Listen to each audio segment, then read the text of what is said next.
Abra sua Bíblia comigo na carta do apóstolo Paulo aos Efésios, capítulo 3. Glória a Deus. Efésios capítulo 3, a partir do versículo 1. Glória a Deus. Todos acharam? Vamos ler então a santa, bendita e eterna palavra do Senhor. Por esta causa eu, Paulo, sou prisioneiro de Jesus Cristo por vós os gentios. Se é que tendes ouvido a dispensação da graça de Deus, que me foi dada para convosco. Como pela revelação ele fez-me saber este mistério, como vos escrevi antes em poucas palavras. Pelo que quando ledes, podeis entender o meu conhecimento do mistério de Cristo, o qual noutras épocas não foi manifestado aos filhos dos homens, como agora tem sido revelado aos seus santos apóstolos e profetas pelo Espírito, a saber que os gentios são co-herdeiros e de um mesmo corpo e participantes da sua promessa em Cristo pelo Evangelho, do qual fui feito ministro, segundo o dom da graça de Deus dado a mim pela operação do seu poder. A mim que sou menos que o mínimo de todos os santos, me foi dada esta graça de pregar entre os gentios as riquezas incompreensíveis de Cristo e fazer com que todos vejam qual é a comunhão do mistério que desde o começo do mundo estava oculto em Deus, que criou todas as coisas por meio de Jesus Cristo, para que agora os principados e potestades nos lugares celestiais possam conhecer pela igreja a multiforme sabedoria de Deus, segundo o eterno propósito que me fez em Cristo Jesus nosso Senhor, no qual temos ousadia e acesso com confiança pela nossa fé nele. Portanto, vos peço que não desfaleçais nas minhas tribulações por vós, que são a vossa glória. Por causa disso me ponho de joelhos perante o Pai de nosso Senhor Jesus Cristo. Amém. Podemos dizer amém? Amém? Glória a Deus. Uma leitura muito especial, irmãos, que nós acabamos de fazer aqui nessa noite, bem oportuna, né? Para esses dias que nós estamos vivendo. Paulo está em oração aqui. Nós percebemos o último versículo que nós lemos agora, o 34, né? É o 34, 14, aliás, é o 14, que ele diz que por causa disso me ponho de joelhos perante o Pai de nosso Senhor Jesus Cristo. Então Paulo, ele está orando aqui.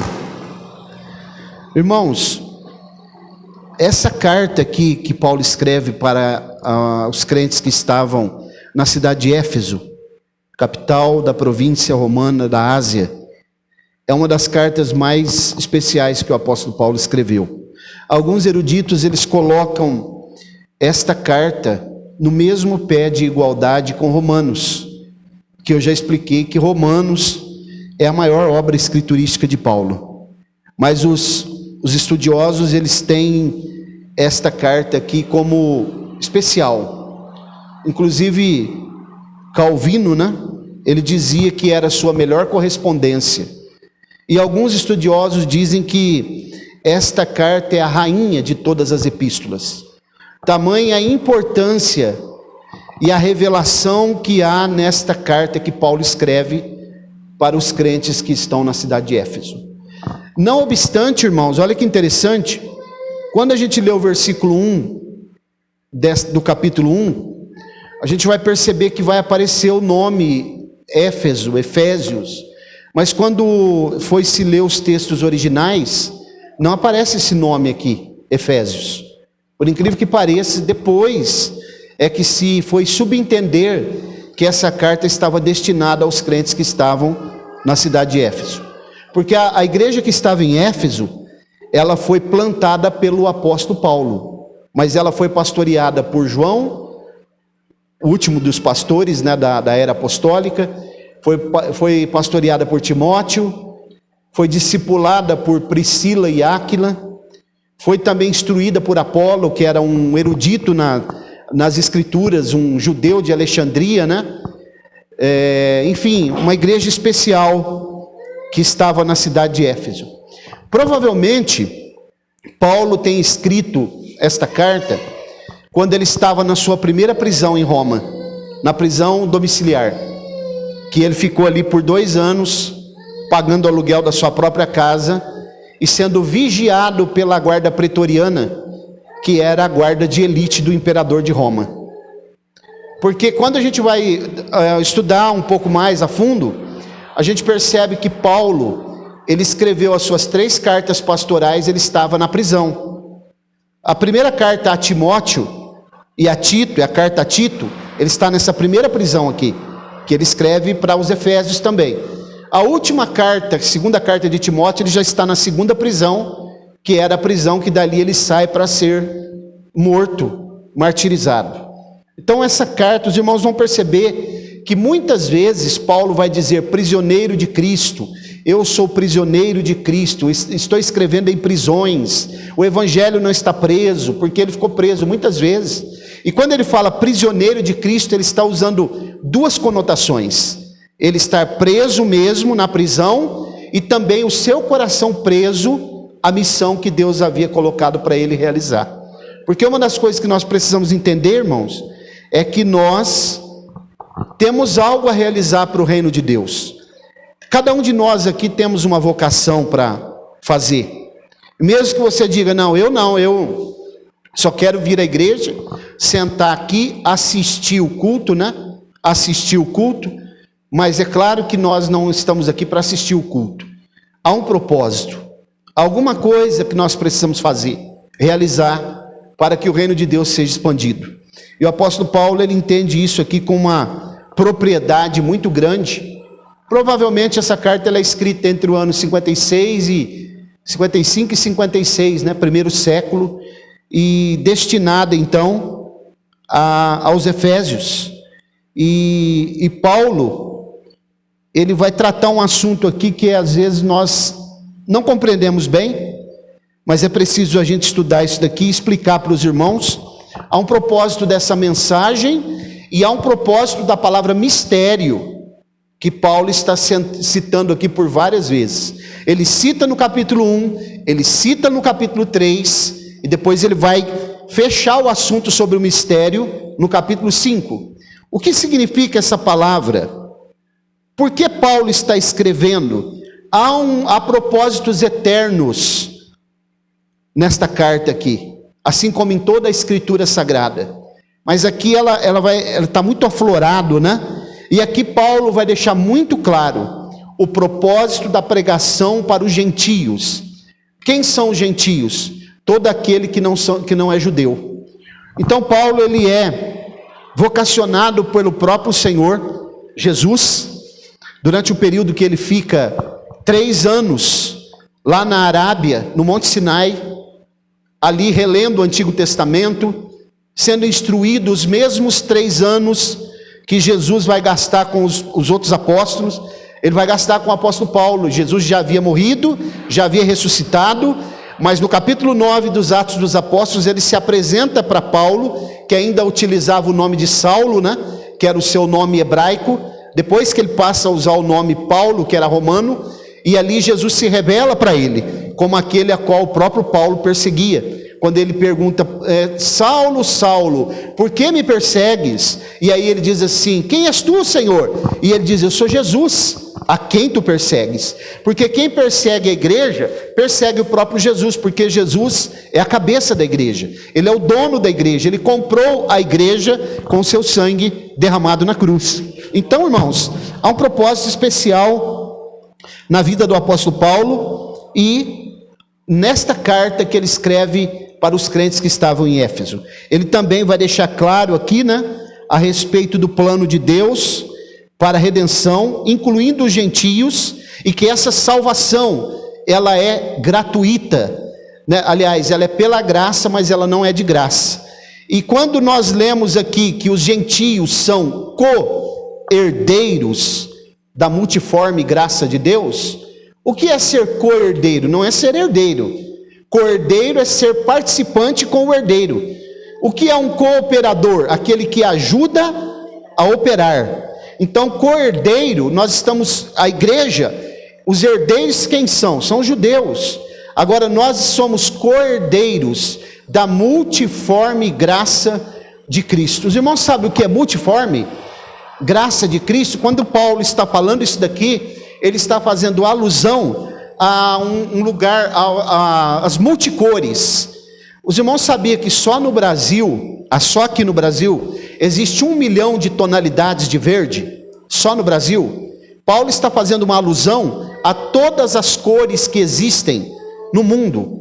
Multicolorido, quando ele diz multiforme. A forma que a graça de Deus se manifesta, ela é de muitas formas. Como as cores que nós não podemos contar, incontável, insondável. Se só no Brasil existe 1 milhão de tonalidades de verde, dá para contar as cores? Os irmãos imaginem se dá para nós analisar, e a ciência traz tudo isso, essa quantidade de cores, apenas aproximadamente, porque há muitas cores que eles ainda nem descobriram. Então, irmãos, é assim que Deus trata o ser humano quando ele se arrepende e quando ele se aproxima de Cristo, quando ele quer tomar uma decisão na sua vida de mudar o seu caminho, a sua rota, é conversão, fazer uma mudança de 180 graus. Ele se torna coparticipante da graça de Deus, passa a fazer parte da igreja, do corpo de Cristo, o seu nome é escrito no livro da vida, ele começa a ser preparado para participar da vida eterna, que é a herança que está preparado para aqueles que amam ao Senhor, que foi lido aqui, aquilo que não subiu ao coração do homem, aquilo que os olhos não viram e os ouvidos não ouviram. Então aqui, irmãos, nessa noite, permita-me aqui ser bem sucinto, mas quando ele usa, no versículo 2, ele diz assim: se é que tendes compreendido a dispensação da graça de Deus que me foi dada para convosco. O que é a dispensação? Essa palavra dispensação aqui, ela tem uma palavra grega que é eicomenia, que significa economia. O que é economia? É como se fosse uma administração de uma casa. Nós chamamos também isso de mordomia, Administrar uma casa. Paulo está recebendo a incumbência nas suas mãos de ser o administrador da graça de Deus para os gentios. Dispenseiro. Os irmãos sabem o que é um dispenseiro? Quem cuida da dispensa. As grandes casas antigas, dos barões, do café, dos imperadores, tinha alguém que tomava conta da dispensa.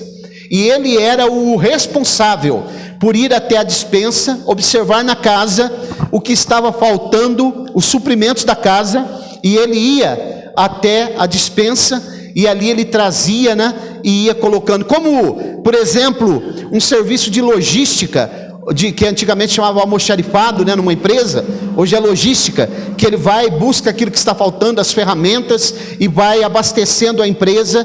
É isso que Deus está revelando para Paulo, quando ele diz que ele é alguém que está participando, tendes ouvido a dispensação da graça de Deus, que me foi dado para convosco. Assim como Paulo recebeu a incumbência de dispensar essa graça, que não é dele, é de Deus, favor imerecido aos gentios, essa incumbência também está sobre os ombros da igreja. Nós também precisamos entender que cada crente é responsável de levar o evangelho, de pregar o evangelho, de falar de Jesus, de falar da salvação, de falar da esperança, da vida eterna. Quando Deus colocar alguém diante de você e te der uma oportunidade, você não deve apenas convidá-lo para vir à igreja, mas dizer para ele: você está convicto da salvação, você sabe o que é a salvação, você tem certeza da vida eterna, você sabe porque você veio a este mundo e para onde você vai? Estamos preparados para fazer isso?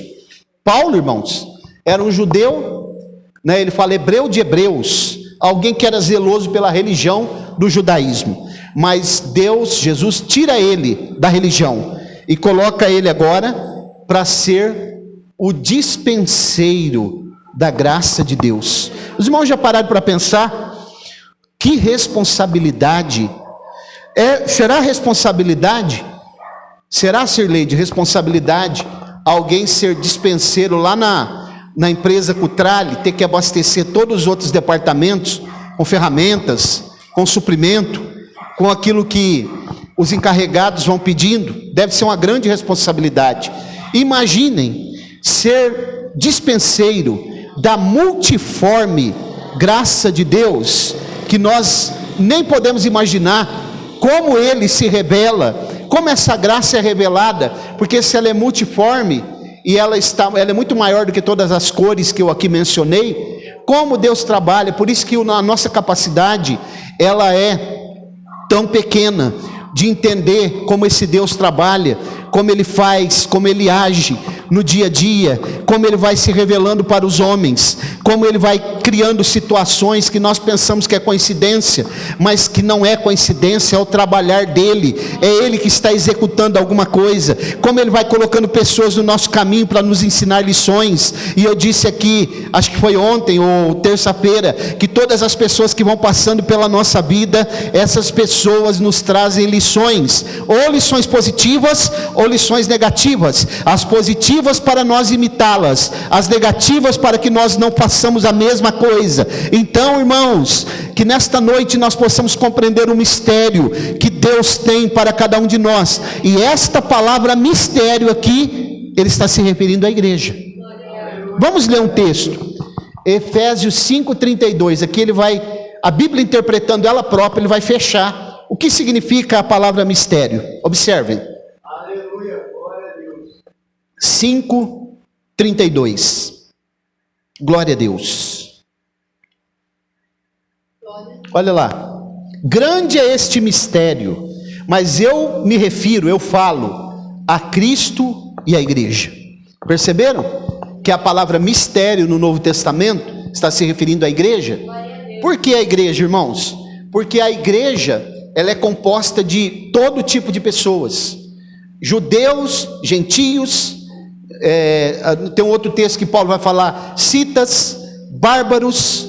Então nós podemos dizer que a igreja do Senhor, ela é composta de todo tipo de pessoas. A partir do momento que uma pessoa é inserida no corpo de Cristo, ele passa a fazer parte da igreja, independentemente se ele é negro, independentemente se ele é australiano, se ele é chinês, qualquer tipo de etnia, qualquer tipo de raça, de condição socioeconômica, de condição cultural, intelectual, ele faz parte do corpo de Cristo, ele passa a ser membro do corpo de Cristo, e ele precisa agora seguir as diretrizes desse reino que ele está sendo inserido.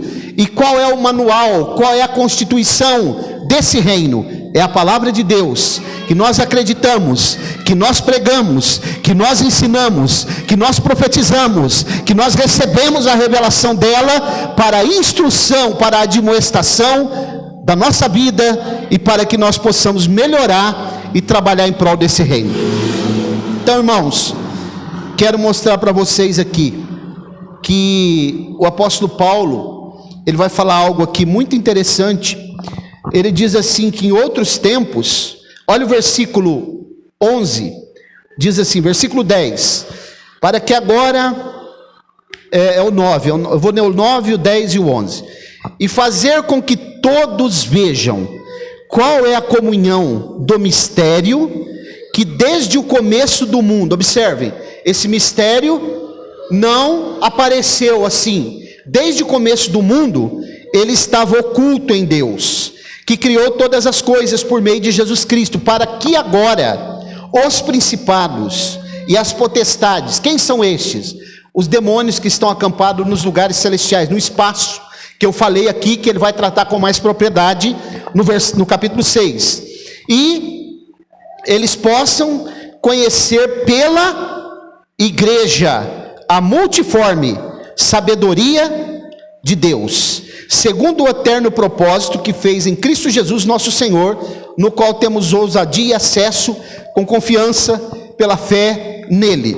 Desde o início do mundo, a igreja, ela é o reino da igreja, a bênção estabelecida por Deus pela igreja, ela é antes da fundação do mundo. Ela é antes da fundação do mundo. É só a gente ler o capítulo 1 desta mesma carta e o versículo 4, a gente percebe que é antes da fundação do mundo. Só que ela estava oculta, porque no Antigo Testamento, vocês não vão achar a palavra igreja, que é uma palavra grega, eclésia, chamados para fora. Vai aparecer lá congregação, ajuntamento, povo de Israel, que era uma congregação. Deus tratava especificamente com a nação de Israel, por isso estava oculta, mas Paulo diz que agora, no Novo Testamento, ela foi revelada aos seus santos profetas e apóstolos, porque a igreja, ela só nasce a partir do momento da crucificação de Jesus, que naquele momento, embora Jesus em Mateus 16 já havia lançado os fundamentos da igreja, a igreja, ela não nasce em Atos capítulo 2, como muitos pensam. Ela já nasce mesmo, ela é instituída antes de Atos capítulo 2. E aqui Paulo está tratando da sua revelação. Por que, irmãos, precisamos estar na igreja?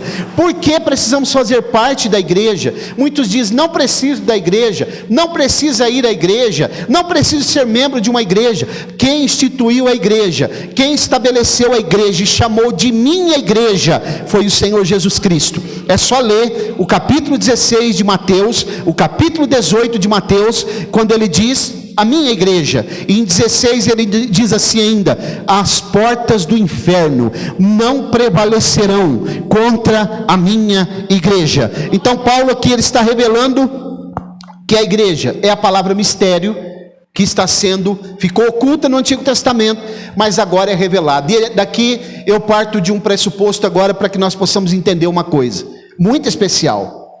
Olha aqui, assim como a igreja estava oculta dentro de Cristo, você sabia disso? Que essa igreja, ela é o mistério revelado que estava dentro de Cristo? Como assim, pastor Mauro?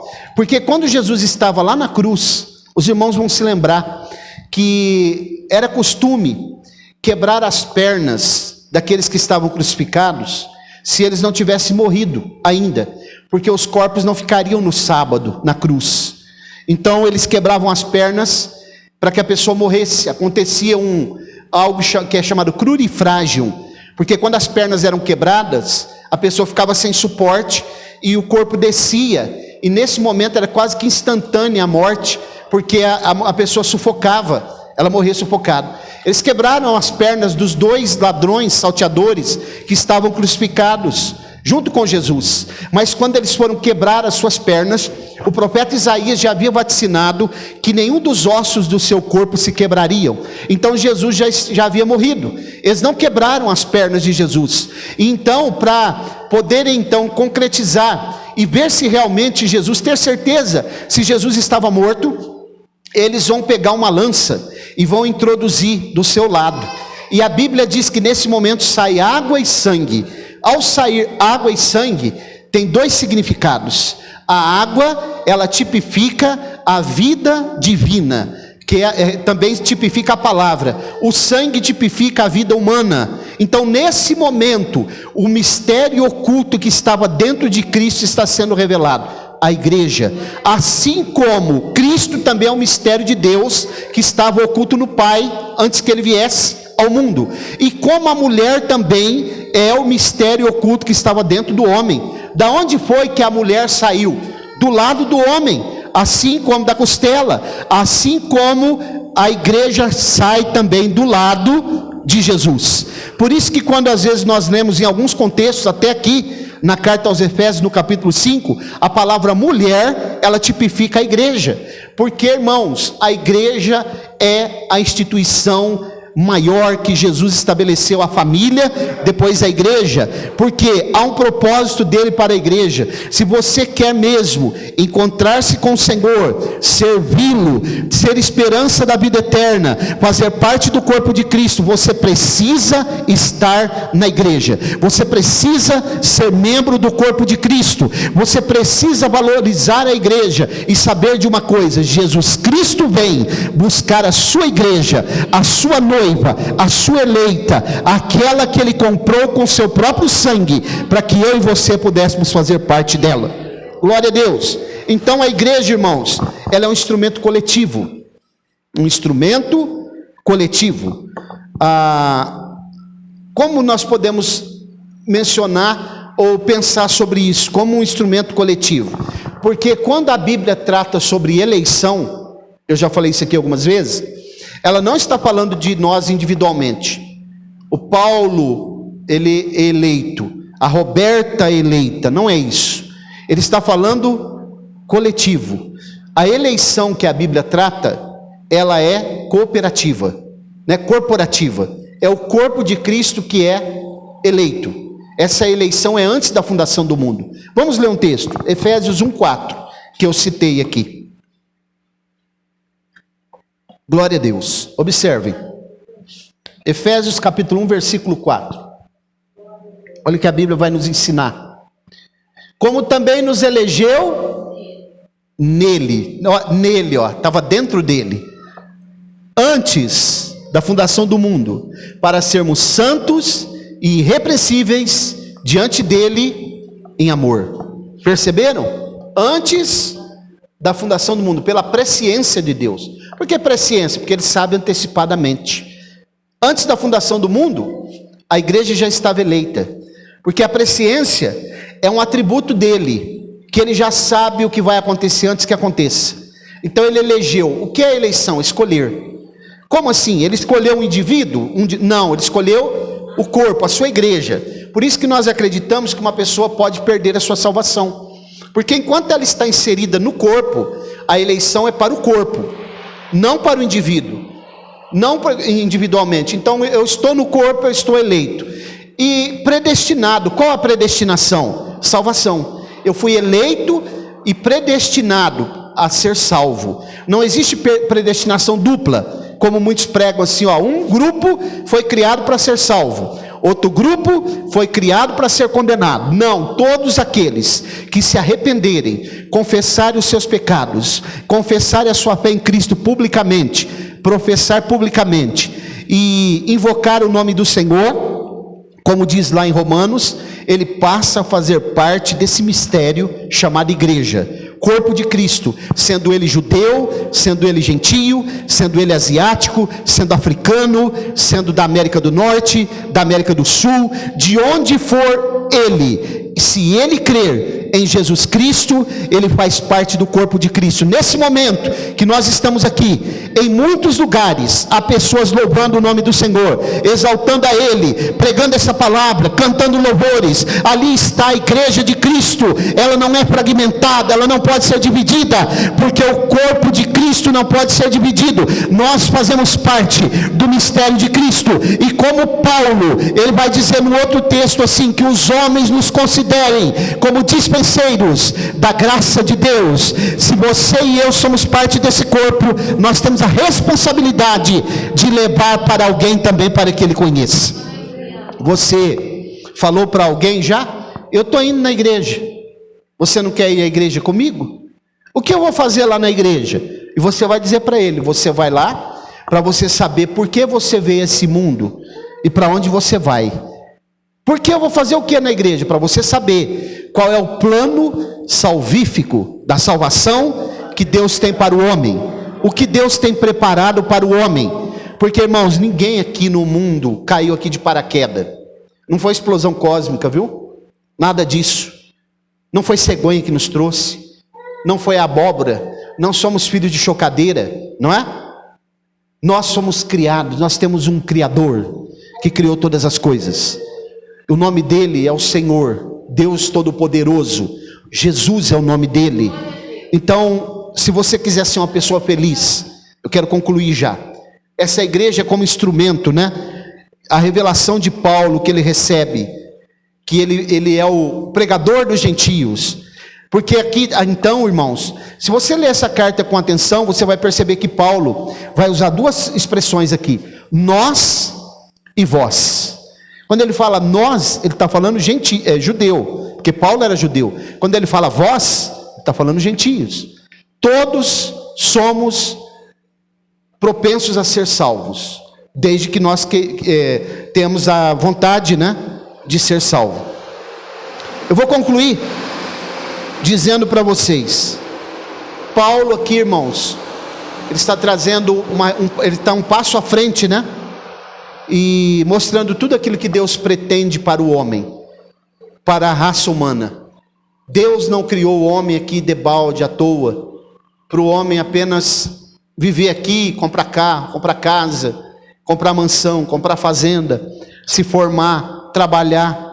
Mais uma vez eu vou usar uma frase aqui de um pregador americano, que eu não me lembro agora quem é ele, mas ele tem uma frase sensacional. Ele diz assim, ó: se você é pai e você está preparando o seu filho ou os seus filhos, isso vale para quem tem filho aqui, para todos, quem tem netos. Se você está preparando ele para ser um advogado, ou para ser um engenheiro, ou um astronauta, ou qualquer outro tipo de cargo elevado, mas você não está preparando ele para ser um cidadão do reino de Deus, para fazer parte desse mistério aqui, a sua motivação está errada, ele diz. Porque o primeiro passo de um ser humano é preparar a sua família, preparar os seus filhos, preparar toda a sua geração para entrar no céu, para ser participante da vida eterna. Porque essa vida aqui, ela vai passando muito rápido, como um conto ligeiro, é como uma erva, é como um vento rápido, é como vapor. Daqui a pouco ela já se esvaiu, já se foi, e nós temos a vida eterna para alcançar. E Paulo sabia de tudo isso. Ele está na prisão, mas ele está pregando, ele está ensinando, e esse homem conseguiu, irmãos, por incrível que pareça, evangelizar os 16 mil soldados da guarda pretoriana. Você já parou para pensar o que é isso? A guarda que fazia a segurança particular do imperador de Roma. Ele vai colocar justamente os seus guardas de elite para vigiar o maior de todos os evangelistas depois de Jesus. E ele vai pregar, vai ensinar. Tanto que numa das cartas ele diz: saúdo todos os que estão em Roma. Ele está se referindo a todos, a igreja de Roma, mas também aqueles que ele evangelizou. Inseridos aí está a guarda pretoriana. Paulo estava preso. Por que Paulo está evangelizando ainda? Porque ele sabia que precisava falar mais um pouco, precisava pregar mais um pouco, precisava ganhar mais pessoas, precisava esclarecer mais alguém, precisava salvar mais alguém, arrebatando-os, como diz o apóstolo Judas, daqueles que ainda não tinham certeza, arrebatando-os do fogo. Ele sabia que Jesus havia colocado sobre os ombros dele uma responsabilidade gigantesca de ser o despenseiro da multiforme graça de Deus. E no outro texto que ele fala em Coríntios, ele diz assim: ai de mim se eu não pregar este evangelho. Isso serve para nós também. Ai de nós, irmãos, se nós não pregarmos esse evangelho. Irmãos, vou fazer uma pergunta para todos nós e nós já vamos orar. Vale para todos nós. Por que nós estamos vindo à igreja? Qual o propósito tem de nós estarmos aqui, vindo à igreja? Daqui a pouco nós vamos fechar essa porta e ir embora. Amanhã é um novo dia. Cada um vai para o seu trabalho, suas atividades. Mas o que é que nós vamos levando no nosso coração e no nosso pensamento? Sobre Deus, sobre a sua obra, sobre a sua palavra, sobre a eternidade, sobre os feitos de Deus, mas não só isso, sobretudo quem é esse Deus? Quem é Deus para você? Quem Ele representa na sua vida? Qual o espaço que Ele ocupa na sua vida? E o que a igreja representa para você? Pense nisso, irmão. Quem tem ouvidos para ouvir, ouça. Fique com essa palavra no teu coração, se coloque de pé, vamos orar. Glória a Deus. Tem alguém